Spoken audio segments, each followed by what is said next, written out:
This may come as a surprise to many of you, but I'm going to tell you my story of my Jesus. In 1997, I was a mailman in Austintown. A guy ran a red light and hit my truck. And that was the beginning of a long journey. The Postal Service sent me to Cleveland Clinic to get braces in my neck at that time, levels 5, 6, and 7. I was no longer allowed to work on the street carrying mail, so they gave me a job on the midnight shift, sorting mail. I was very hard to live with. I had 2 teenage daughters and a wife, and I was a miserable man to live with. And I didn't do a very good job of being a father and a husband. All because I could not sleep right on the midnight shift. After 8.5 years of this, they put me on an afternoon shift. So for the next 5 years, I got plenty of sleep, but it became a horrible family relationship because when I would wake up in the morning, my daughters and wife were at work or school. When I would get home at night, they would be sound asleep. I couldn't go to church activities in the afternoons, evenings, or ball games, or any of the like, because that's when I was working. I got angry with God. I turned my back on God, and I ran away like Jonah. Needless to say, I lost my marriage of 32 years, and my daughters would no longer speak to me and now allow me to see my grandchildren. For the next 5 years, I was on the run. I ran into wine, women, and song. I ran into alcohol, sex, and drugs, just like the hippie life that I thought God had saved me from. I got deeper and deeper into this. In 5 years of that, it was like Jonah got spit out on a whale, spit out of the whale. I was spit out on the shores of Sarasota, Florida. There I bought myself a double-wide mobile home and was enjoying the, quote, good life, living in a 55-year-old and older park. One night God come to me and he says, Tommy, you are my child. You've been going too fast, too hard, too long. I want you to be still and know that I am God. I didn't hear voices, but I know it was God speaking to my soul, because he was quoting Psalm 46:10. I laid there hoping and believing that he was going to save me. Yes, he stilled me. I was totally paralyzed. I laid there 17 hours. I thought I might die.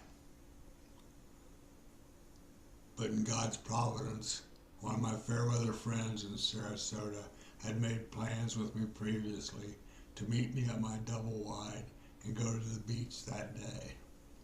He showed up. He made sure I got emergency surgery.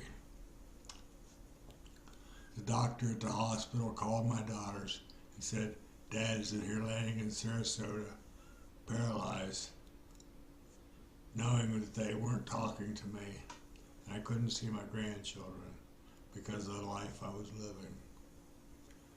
They were on the very next airplane to come and see me. We reconciled our hearts.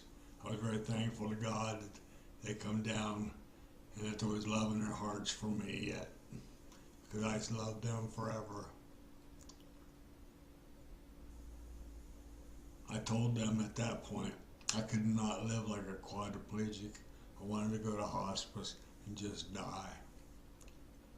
They said, Dad, you have to go to hospice anyway because your neck is so swollen you cannot swallow, and you have to go to hospice to learn how to swallow. So the next 3 weeks I was in hospice, in a hospital situation. I had nothing but hard drugs and ice chips. The the doctor came to me and he says, Tommy, you can't stay here any longer because you're not going to die. You got too much fat on your body. I said, okay, doc, what do I have to do? He says, you have to go to rehab. I go, what's that?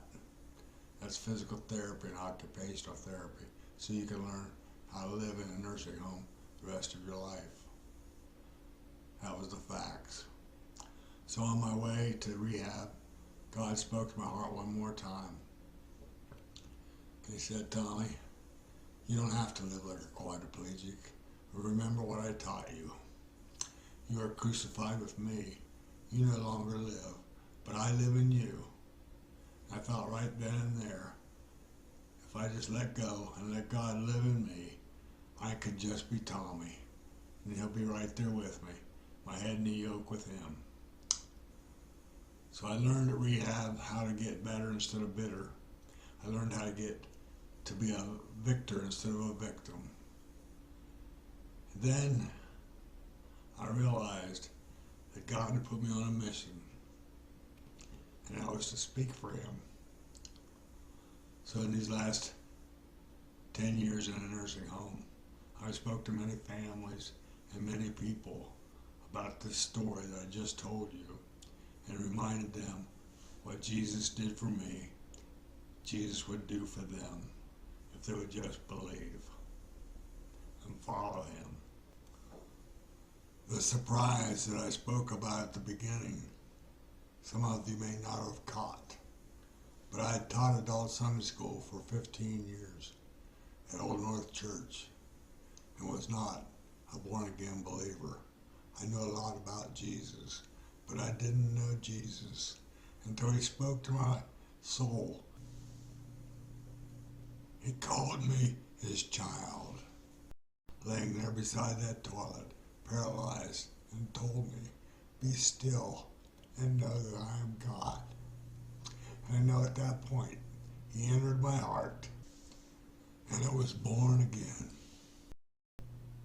because he loved me, and he gave me a mission. Thank you for hearing his story.